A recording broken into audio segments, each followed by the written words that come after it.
మరి ఈరోజు Kakinada city assembly అభ్యర్థిగా తెలుగుదేశం పార్టీ తరఫున నామినేషన్ వేయడం జరిగింది.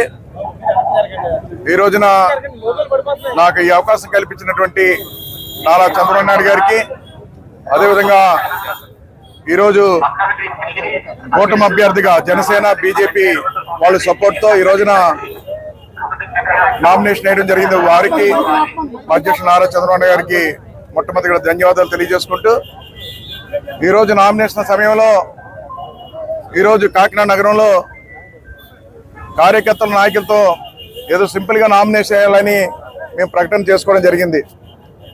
కానీ పెద్ద ఎత్తున ప్రజలు, అదేవిధంగా తెలుగుదేశం పార్టీ నాయకులు, జనసేన నాయకులు, బీజేపీ నాయకులు కూడా పెద్ద ఎత్తున వచ్చి ఈరోజు ఈ నామినేషను ఏదైతే కార్యక్రమాన్ని చేపట్టామో దానికి పెద్ద ఎత్తున వచ్చి నాతో పాటు పాలు పంచుకున్నారు. వారు మొట్టమొదటిగా తెలుగుదేశం పార్టీ నాయకులు, కార్యకర్తలకు, జనసేన నాయకులకు, కార్యకర్తలకు, వీర మహిళలకు, బీజేపీ నాయకులకు ధన్యవాదాలు తెలియజేసుకుంటున్నా. అదే సందర్భంలో కాకినాడ నగరంలో నామినేషన్ వేసే సమయంలో, మేము వస్తున్న సమయంలో చాలా చోట్ల ప్రజలు ఎక్కడికెక్కడ స్వాగతం పలకడానికి అక్క చెల్లెలు కానీ అందరూ కూడా రోడ్లపై ఎండలో నిలిచి ఉన్నారు. కానీ సమయభావం తక్కువ ఉండడం వాళ్ళ దగ్గర నేను ఆగలేకపోయాను. ఎందుకంటే తక్కువ టైం ఉంది, అంటే ముహూర్తం టైంలో నామినేట్ చేయాలని చెప్పి మేము ఎక్కడెక్కడ ఆగలేక స్పీడ్ గా రావడం జరిగింది. మరి సమయభావం లేక మీ స్వాగతాన్ని స్వీకరించలేకపోయాను. మళ్ళీ మీ దగ్గరికి వచ్చి మిమ్మల్ని అందరినీ కలిసి మిమ్మల్ని గౌరవించుకుంటానని ఈ సందర్భంగా తెలియజేసుకుంటూ, అక్క చెల్లెలు ఎవరు కూడా బాధపడొద్దని ప్రజలను కూడా విజ్ఞప్తి చేసుకుంటూ, ఈ రోజున కాకినాడ నగరం గురించి మీ అందరికీ తెలుసు. 2 సార్లు శాసనసభ్యులుగా పనిచేస్తాను. నేను 2 సార్లు శాసనసభ్యులుగా పనిచేసి ఈ కాకినాడ ప్రజల యొక్క మనోభావాలకు అనుగుణంగా కాకినాడ ప్రజల యొక్క అభివృద్ధి ఏది ఆకర్షించారో దాని విధంగా అభివృద్ధి చేసుకుంటూ ముందుకెళ్ళాను. మీ అందరికీ తెలుసు. గతంలో అయితే స్మార్ట్ సిటీ తీసుకొచ్చి కాకినాడని దేశంలోనే నెంబర్ 1 సిటీగా తీర్చిదిద్దడం కోసం ప్రయత్నం చేస్తాం. కానీ మేము ఓడిపోవడం జరిగింది. అలాంటి స్మార్ట్ సిటీని ఈ 5 సంవత్సరాల్లో ఎక్కడ కూడా అభివృద్ధి చేయలేదు. మీకు అందరికీ తెలుసు.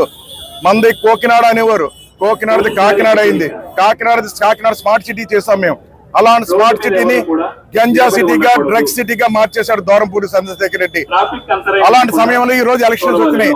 ఈ రోజు ప్రజల తరపున విజ్ఞప్తి చేస్తున్న ప్రజలారా, కాకినాడ ప్రజలకి, రాష్ట్ర ప్రజలకు కూడా ఈ రోజున ఈ కాకినాడ సిటీని ఏదైతే గంజా సిటీగా, డ్రగ్స్ సిటీగా మార్చారో అలాంటి సిటీని మళ్ళీ గంజా, డ్రగ్స్ రహిత సిటీగా మార్చి రాష్ట్రంలోనే నెంబర్ 1 సిటీగా తీర్చిదిద్దడానికే ఈ కొండబాబు కృషి చేస్తాడని కొన్ని సందర్భంగా తెలియజేసుకుంటున్నా. ఆ విధంగా గంజాయి డ్రగ్స్ సిటీ కాదు, ఈ రోజున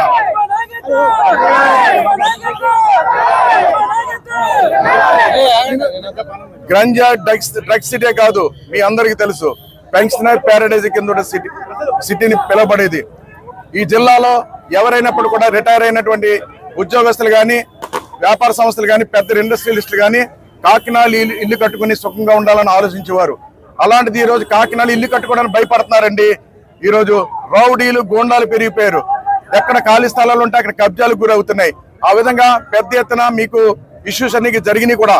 ఆ ప్రజలకు మేము అండగా కూడా నిలిచాం ప్రతిపక్షంలో. ఈ రోజు అధికారంలోకి వస్తున్నాం. ఈ రోజు కాకినాడ పెన్షనర్ ప్యారడైజ్ సిటీ అని ఏదైతే పిలవబడ్డారో అలాంటి వాళ్ళందరూ కూడా, వ్యాపార సంస్థలకి, అదేవిధంగా ఉద్యోగస్తులకి అందరూ కూడా నేను విజ్ఞప్తి చేస్తున్నా.